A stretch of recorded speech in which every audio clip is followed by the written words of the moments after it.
Hey, my name is Rex45. It's the B4evaKool podcast. We got an interesting show tonight. We're going to be interviewing this guy named Mike from Track Social. I can't wait to talk to him. But before we do that, we got to do all that PSA stuff. I want to thank everyone for liking, subscribing. Definitely check out B4evaKool.com and, become B4evaKool. Check out our membership program. We got discounts, we got affiliate codes and all that fun stuff. We got woodcraft technology. If you're looking for clip-ons, rear sets, exhausts, race plastics, use the Rexy code. If you spend over $100, you get a free t-shirt, woodcraft t-shirt. A couple of folks have already done that. They like their shirt, so definitely do that. If you are a fan of Pirelli tires, check out Mark 10 Motorsport.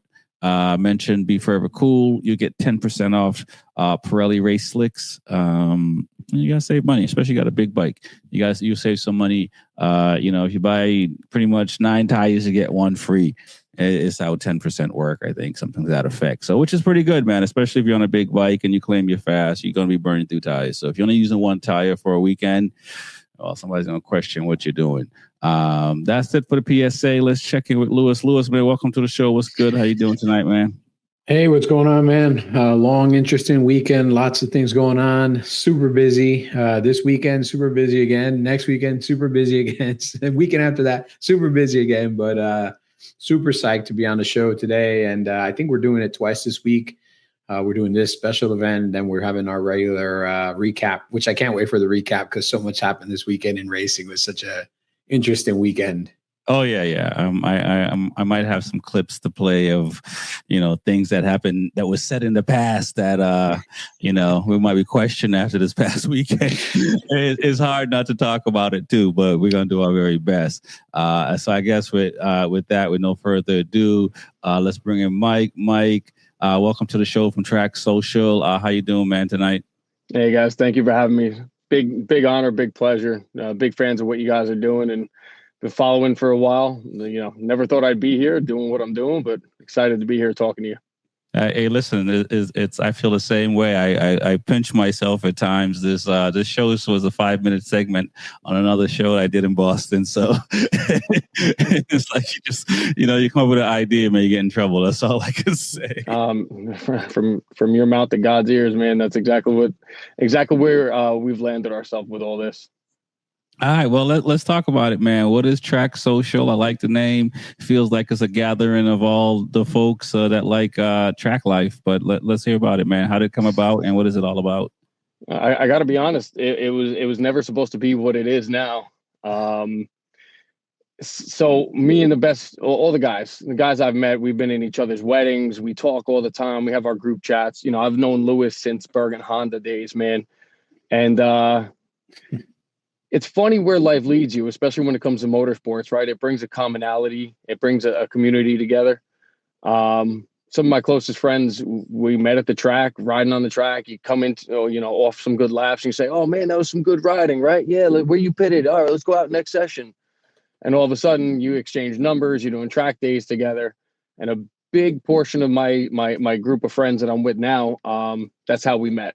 Right. So just to preface, we started this back, this whole riding career back 2015, 2016. Louis was probably one of the first people to open my eyes to it. And we all got married. We all had kids, and then we all progressed in our professional lives, and 10 to 15 track days a year turned into 8 or 9 turned to 5 or 6. And we just started losing the time. And once we added the kids, God, man, they're a blessing. They're a challenge every day that you never know what to expect. But the biggest challenge is trying to keep that passion for that hobby going. Right. Yeah. So the group chat one day, I brought up this thing. I go camping with my best friends every year. We do this camping trip once a year, no matter what. So I texted this group chat. I'm like, guys, why don't we rent a racetrack? We'll do it once a year, every year. Try and keep it like a camping trip. Everybody liked it, loved it, enjoyed it. So I reached out to NJMP. We booked a day. I made a Facebook post talking about what we were going to do. We're not, we don't want to cater to certain things that we weren't really into. just a day for the boys. And we didn't realize we had so many followers, so many friends, so many people wanted to be involved. And we actually had to structure it a certain way, and we had to change some of the ways that we were operating. We sold out like 3 months in advance just to cover cost, and it was more of a proof of concept, and it worked. And this year we picked up 2 days and sold out again. And man, we've been traveling the country, Washington State to the Ridge, to MotoGP in Texas. This 1 year endeavor so far, going on year 2, has kind of turned us into an actual full blown company. So it's something that we never expected it to be. Right. So,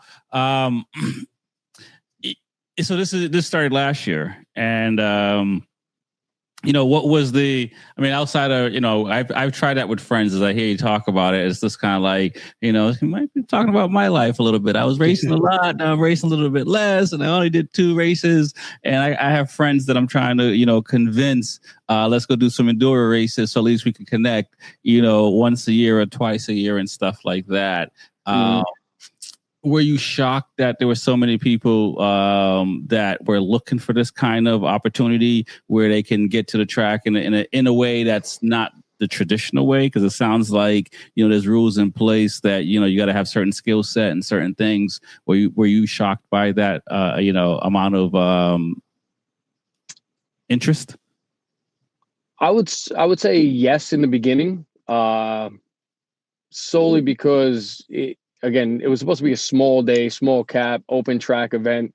Again, just something for like dads, right? Put the dads together on track. Let us go enjoy some time. We all have work the next day, nothing crazy.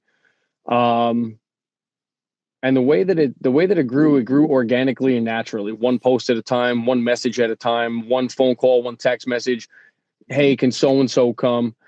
And then when we structured it the way we did, we promised to always do or create an event, not a track day, right? So a misconception is that Track Social is only a track day organization. We're actually a full-blown motorsports event planning company. So we can do anything from cars and coffees, corporate events, go-kart series, like any type of racing. There's some future things in the works. We want to set up MotoGP trips every year. Again, much more than just a track day organization. So we have cultured our events to be full-blown events. And we made the days that we always wished that we wanted, and we're doing the type of business that we always wish, that the companies operated with us. Right. So, okay, that's what's up. So like, what are some of the criterias, right? I mean, let's hear it. Like, I'm ready to go do some track days. I don't want to go with the regular Joes because I feel special. I come across you guys online. What's the selling point? What do I get? So it's hard because we're not actually trying to sell anything, right? We're not actually trying to push anything. We're, the right people find us and kind of become a part of it. But the criteria is we don't encroach on the novice group. And when I say that we don't encroach on it, the market is pretty saturated with companies that have training programs and good training programs, right? Get people off the street, teach them the classroom stuff, the etiquette, how a track day runs, get them involved. And as quote unquote advanced day riders, the last thing we want to do is encroach on that market, bringing people in. And then from a business standpoint, it creates a little less risk and liability on for us. And we just don't, we don't want the traditional day. We don't want the day where it's 4 15-minute sessions or 3 20-minute sessions. We want to maximize what we offer, which is a time on track, the culture, being able to go out with your friends, not being on the clock, because that's what we all know and understand is, if you have 15 minutes or 20 minutes, everyone, we got 5 minutes. It's time to suit up, run out there, get up. And everyone's racing out to get out into the pit wall because you're on a time limit. And that's what we don't want, right? We like our open session. That 40-minute session last year was a huge hit. We had tons of open track. Tons of keeping people who already know the flags. They already know the layout of the track. So you asked some of the things about the criteria. The criteria for us is you have to be intermediate or better with an accredited group or somebody who we know and trust. If you haven't been with one of these organizations in a while, you can show us videos. You can one of our coaches can recommend you, right? So we like to say it's invitation only, but it's kind of more of a voucher process. Mm-hmm. So like if you wanted to come and Lewis told me like, hey, Rex is good. He's been there a lot. He's this, that, and the third.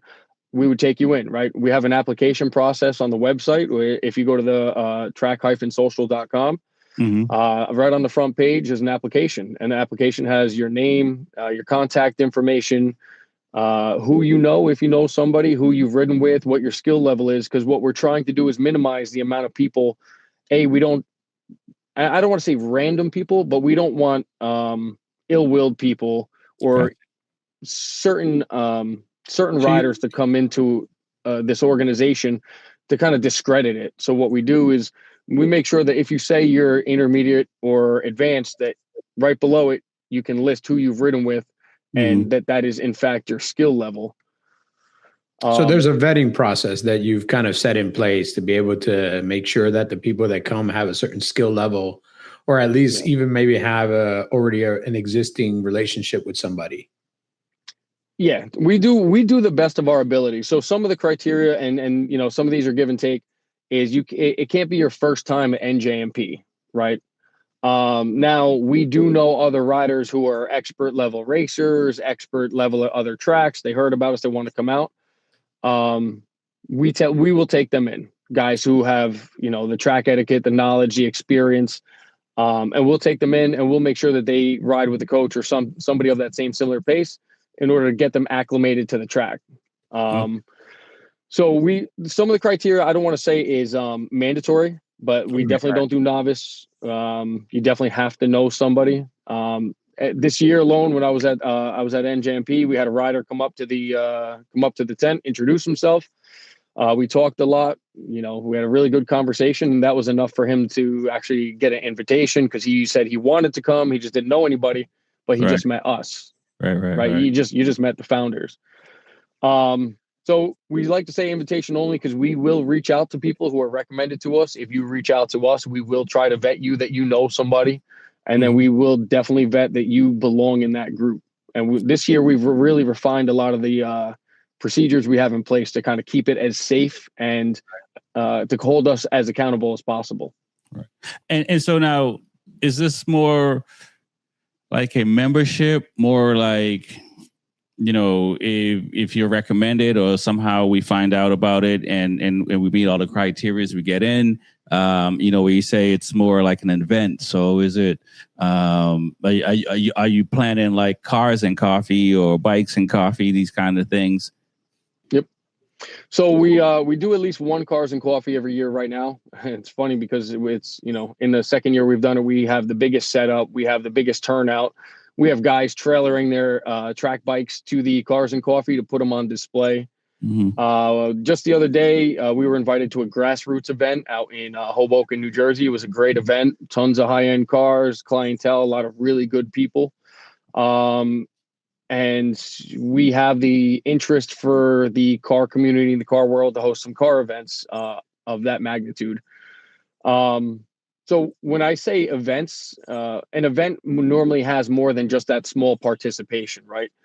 So with us, we are stacked with race shops, suspension tuners, manufacturers, dealers, and then other things in the world that small entrepreneurs and other small businesses might need. We have marketing guys coming. We have tons of media guys coming, tons of photography. So the marketing is there. It's when I say it's truly an event, people can sign up with us and make it a business event because we host we have a meet and greet for other business owners to sit down, talk, see how they operate, maybe, network a little bit, so we're trying to make the events as eventful as possible and not just a day you go ride the track, come back, sit down on your butt and go home at the end of the day. We want you to go home thinking like, I got to get there next year.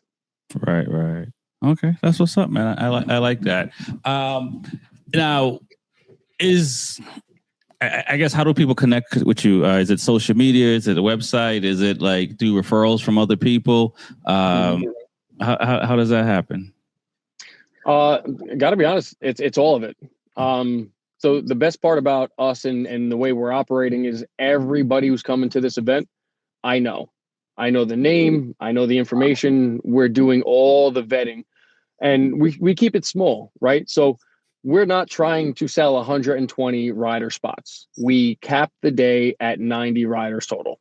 90 riders total, not including coaching and staff. Obviously, coaches are, we have 20 coaches for our upcoming event. I'm going to put 20 with an asterisk because you never know who can't make it last minute and this, that, and the third. But as of right now, we have 20 registered coaches.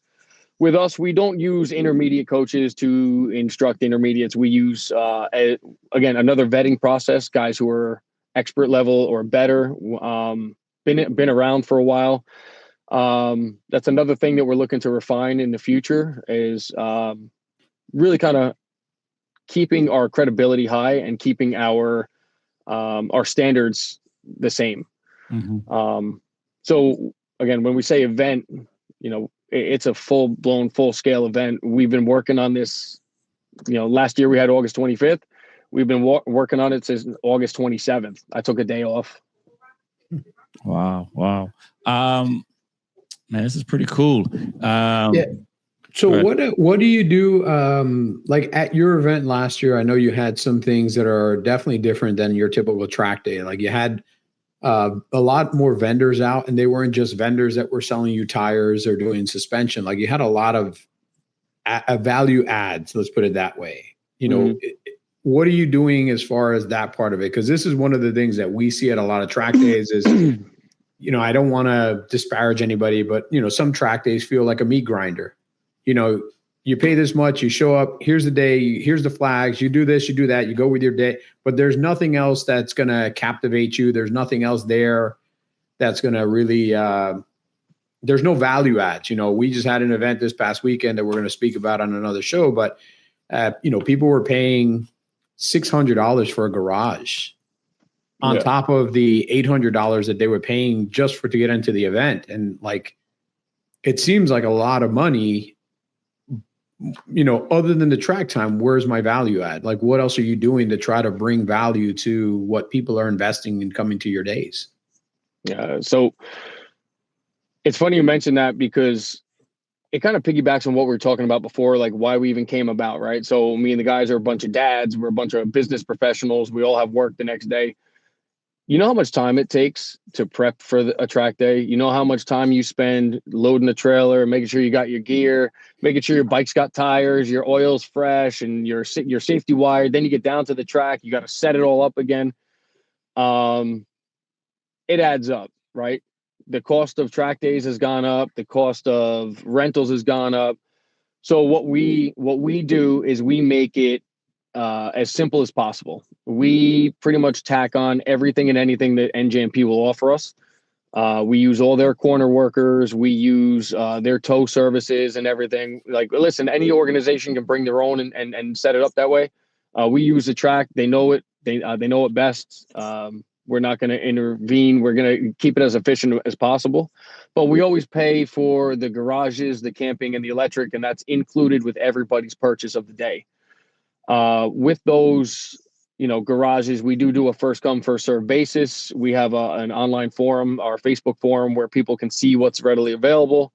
And again, including the camping from the night before, so you don't have to rush down, drive through that morning, right? Being able to set up, no additional fees. All the electric we pay for, all the camping, and we take both the VIP and the event garages. It doesn't matter. We pay for the whole thing.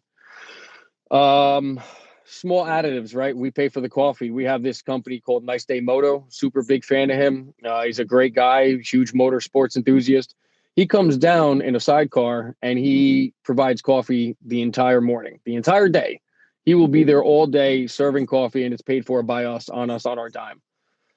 We include all the photos, all the media. We have 3 different media guys coming this year.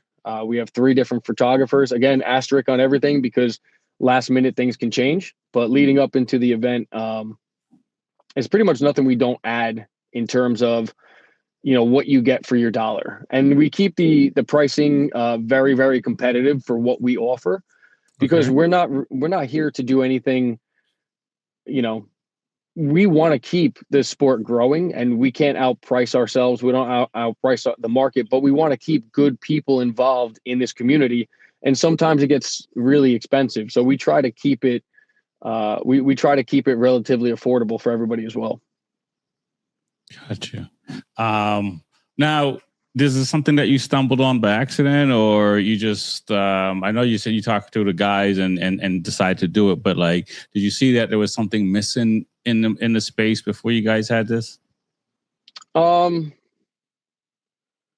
you're in the industry for a long time as a rider, you have good and bad days, right? That's kind of the best I can say. I've had good days. I've had bad days. I've had customer service issues. I've had, it's been everywhere. It's been around. And one thing that we always vouched, we always promised to do was always to do good business with good people. So we don't take anybody's money and not return it, or we don't take anybody's money and, if they can't make the event for whatever reason, we push it to the next year's event. We're not here to, we're not here for a money grab. We're actually here for more of a culture thing. We're trying to bring back some of the feelings that we all had when we were younger, when we got into it. And not that things have become lackluster, but over the years, maybe it's us. Maybe as we got older, we started seeing things differently. Mm-hmm. Maybe we expected more for the money. So what we did was we sat down and said, what would we want? What does a real good day look like? What did we like from every vendor we've been with? And what did we not like? And we ultimately just take the best of all the worlds and combine them and add our style to it. Right. And what do you think and that's happened to me. I've signed up for some track days. Once, but I won't even mention the company, but one place I signed up for the wrong date because, I'm in IT and the website was very convoluted and I just happened to pick the wrong day out of 3 days. And I didn't ride the day because I didn't show up that day because I missed it. And they would not credit me for another day. And I was like, yep, never using them again. Never going to this place again. Just because of that, because it was just kind of like, bro, you just honest mistake. It's not like I rode half a day and try to get another half a day the next day. Mm-hmm. It's literally like, bro, I just showed up. I signed up today. I thought it was for today and it was the day before. So like, I assume that's happened to you guys in the past and stuff like that. Because it like that's a big benefit to know that, like, if you make an honest mistake on your end as a rider, you're not penalized by cost because of it versus somebody who's trying to take advantage of the system. Exactly. So with us, again, I don't mention names because you never know. In business, you realize, or what I've realized over the past 2 years doing this, is that with the bigger the business, you never know if you get the same answer twice, right? So what had happened to me the one time specifically, and I'm somebody who, if you tell me no, or if you if you tell me it can't be done, we're probably going to change that. We're probably going to fix it, because if I needed it, or if you needed it, right, other people needed it also, right? So I was signed up for an event. My wife was my wife was pregnant. I got my 2 kids. So my wife was pregnant at the time, and I was still trying to get a couple days in before the big dates. And leading to the event, me and all the guys were signed up, we're registered, and we had to take on either a doctor's appointment or for whatever work issue or home life issue came up. The weather was supposed to be perfect. I obviously had to let go of a day that I really didn't want to let go of, but obligations came up. Mm-hmm. And I emailed the track. I had actually the guy I started the company with. We talked, and he said he would take my spot. Similar pace riders, Louis can vouch it. All of our videos we're on the exact same page. So I asked, hey, I got the spot covered. Would you mind just transferring it to him? He also has an account with you guys. And unfortunately, they said, no, you'd have to upgrade your membership. And for me, it just didn't really make sense, because that organization wasn't hosting any days near us, and their schedule just didn't line up with anything that the rest of us had. So to get the higher end membership just didn't make sense. They didn't do enough days for us to cover the cost or to do anything like this. And rather than just saying, yeah, I understand there's policies, procedures in place for a reason, and I'm sure they've been gotten over before, but I was literally just trying to give my spot to my friend, no money back, don't refund me, no credits, just transfer from this guy to this guy. Right. And they were steadfast on, no, you need to spend more money to save that money. I won't tell you what happened, but we vouched to not ride with that organization again, just because of, it was just bad business. And when I say bad business, maybe it's not the same now. Maybe things have changed. Maybe it was just that one-off time that it wouldn't be done. Maybe other people have different experiences, but it wasn't our first time riding with them either. Like it was a shame that it happened, but it left a sour taste. And that was one of the lessons we learned, that, we don't have a lot of overhead. So we don't need paid memberships right now. We don't need to keep people's money. We're a group of guys trying to do the right thing for the culture, for the industry, sponsoring a whole bunch of East Coast kids. So when you say you're sponsoring a bunch of East Coast kids, like, who are you sponsoring, and what kind of sponsorship are you doing? Are you trying to press me? You think I'm lying? Yeah, man, that's what we do. All right, press people. So good. I like the hard questions better than the easy ones. So because I'm not getting any sponsorship money. That's what I'm saying. Like, yeah, no, unfortunately, neither am I. But we Gus Rodeo is one of our biggest sponsors, right? Him and the whole rodeo racing team have been paramount to supporting us, and we support them in whatever capacity we can when they need it, whether it's transportation, monetary value. Just being a part of that whole team has opened our eyes to the inner workings of Moto America. We've gotten to be in the pits and the paddocks. That's who we flew out to Washington State with. And, we got to ride, the Ridge. That, I can't tell you that I never thought I'd do that. I never thought I'd be out there doing what we're doing. And it's all thanks to, the rodeo racing team. And then when you look at what Gus is doing this year, actually, he's been on the podium a lot, and he shouted us out a lot, and it's been paramount to our success. But you'll see a big Track Social logo right across the belly of his suit, because him and his dad and the whole team kind of just believe in what we're doing. And we look forward to just maintaining that relationship and supporting him. When you talk about some other racers, this week at VIR, actually a couple of minutes ago, my phone popped up. Derek Sanchez is going to have a Track Social livery on his bike and his helmet and stuff.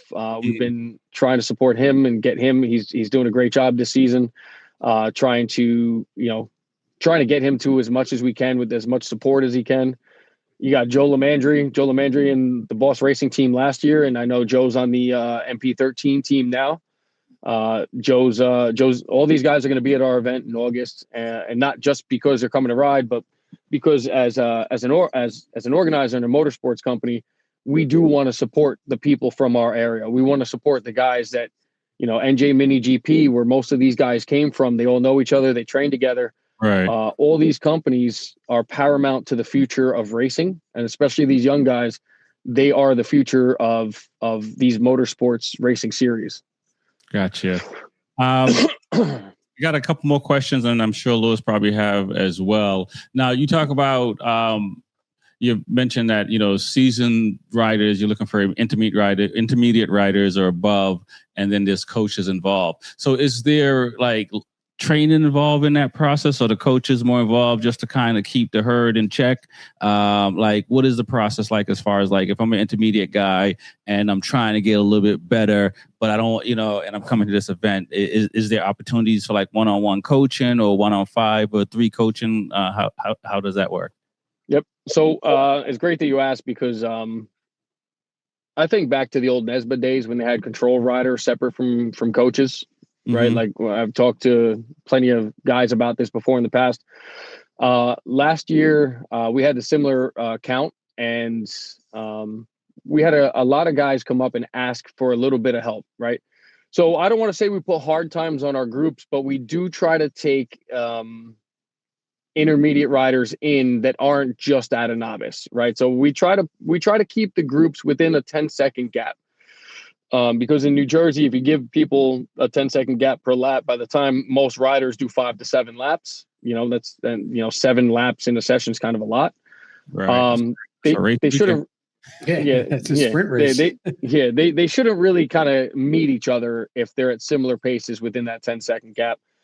And this is all, again, this is all us learning as we go. So our coaches this year, we're going to do some coaches who are out there specifically to do line work, right? Mm-hmm. They'll have a separate color than the instructors. The instructors are out there if they see somebody riding, maybe their body position's off, maybe their corner entry or exits, they can identify some issues.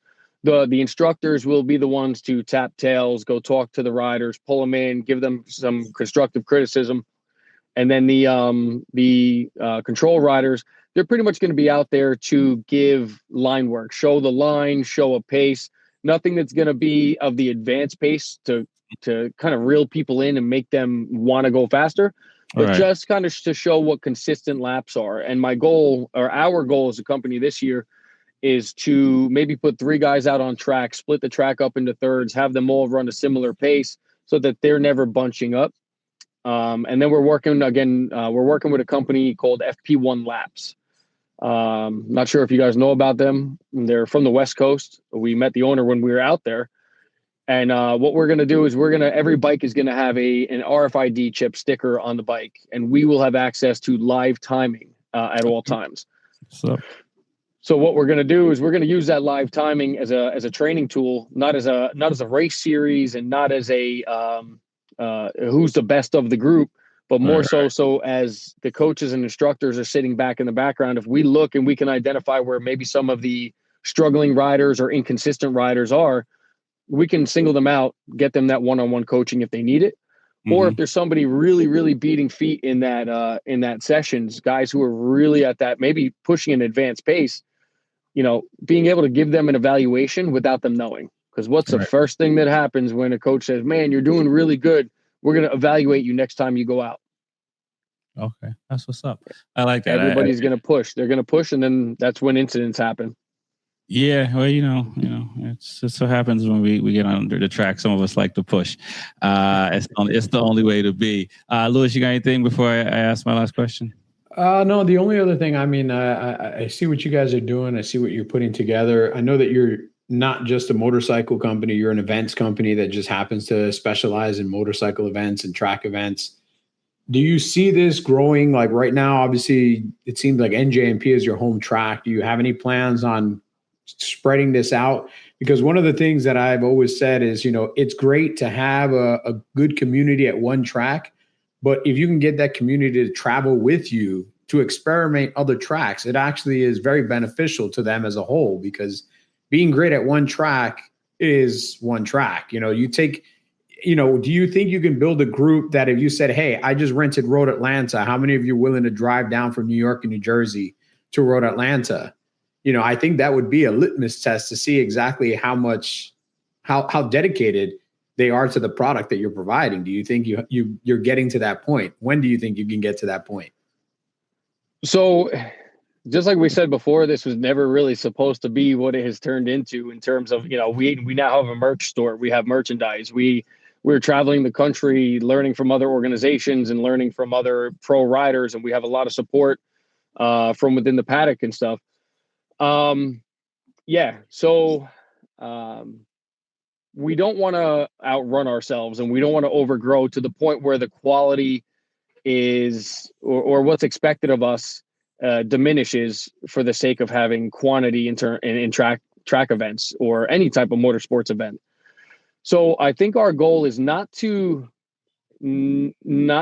grow too fast so that we become disconnected from the riders and the people that are actually involved with us. But we do, again, asterisks, we do have a team of coaches that wants to run an event in the north of New Jersey, whether that's Palmer, Thompson, Poconos, Loudon, like whatever. I like to do anything north of New Jersey. So we do have a pretty good following that's coming down this event, and in terms of, we do have a solid group of coaches that have reached out to us based on what we are doing and how we're doing it. And they seem to think that their market and their friends and their base would really enjoy this platform. And I think our platform would like to travel a little bit north. Conversely, we do have a large amount of racers that, whether it's Azra or, again, the Moto America guys who have good things to say about some tracks down south. NJMP is our home track. That is going to be our flagship event every year. We have some big things coming this year. I don't want to talk too much on it just yet because we're still finalizing some of the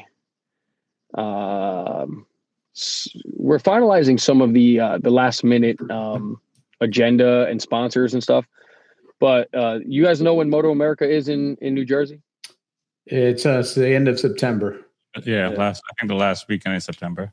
Yep. So that last weekend of September, there may or may not be a day that my company has directly after that event that we're pushing to open up relatively soon.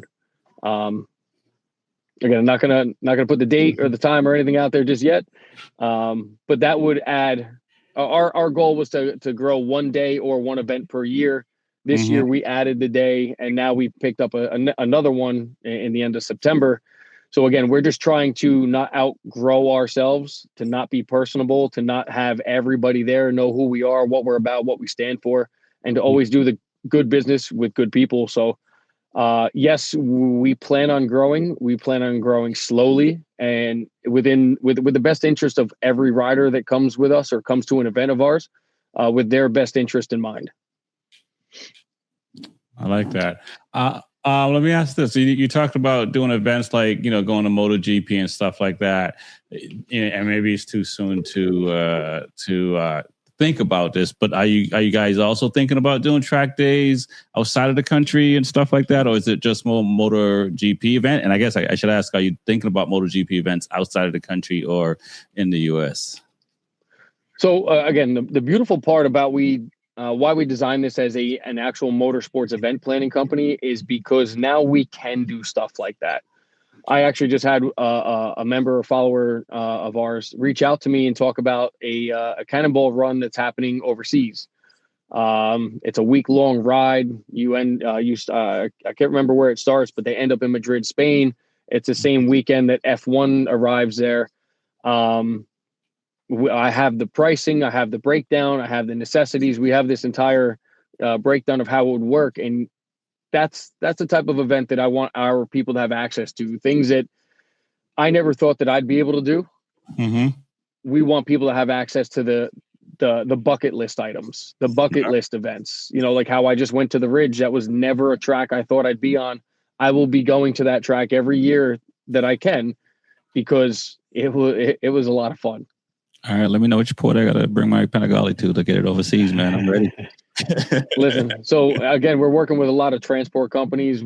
Obviously, up here in the Northeast Coast, New York, New Jersey, Connecticut, all these tri-state areas, we have a lot of business owners that are involved with us right now. And a lot of people, if you support their business and they own a transport company and they can ride at the track, they're going to find a way to make it happen. They're going to make it work. So obviously, with the restrictions on COTA would have been a dream this year. But we'll see what happens in the future. You never know, how that happens. But we do want to branch off. We do want to give our people access to tracks around the country, but we also do want to meet other people and other riders from across the country. So you never know if it branches off into different segments, or we have different track social teams across the country that can host their own events.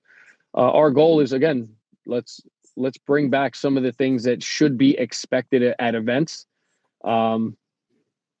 and less of what may have happened this past weekend. Yeah. I hear we that. did talk about that. Man, well, I want to thank you for coming on. My name is Rexy. It's the B4evaKool podcast. I want to thank Louis Ortega as well. Mike from Track Social. Peace. Guys, thank you. Thanks for coming on.